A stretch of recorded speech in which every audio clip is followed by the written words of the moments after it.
Chapter 6. Fixed Detachable Full Arch Restoration.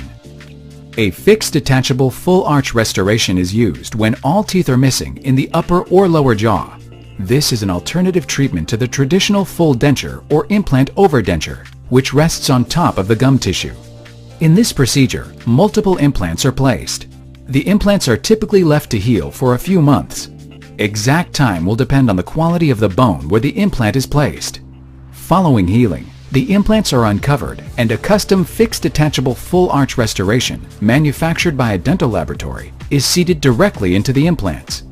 Using small screws, the restoration is then secured to the implant bodies. This keeps the restoration stable and stationary, while enabling your dental practitioner to remove it should the need arise. If you are missing all of your teeth in either your upper or lower jaw, or in both jaws, a fixed detachable restoration may be the best solution for you. Fixed detachable restorations can provide the following advantages over traditional dentures and implant overdenture options. Look, feel, and perform more like your natural teeth. Help preserve surrounding bone by replacing the tooth root. Help prevent bone loss and jawline recession. Restore a more secure biting ability than a removable denture.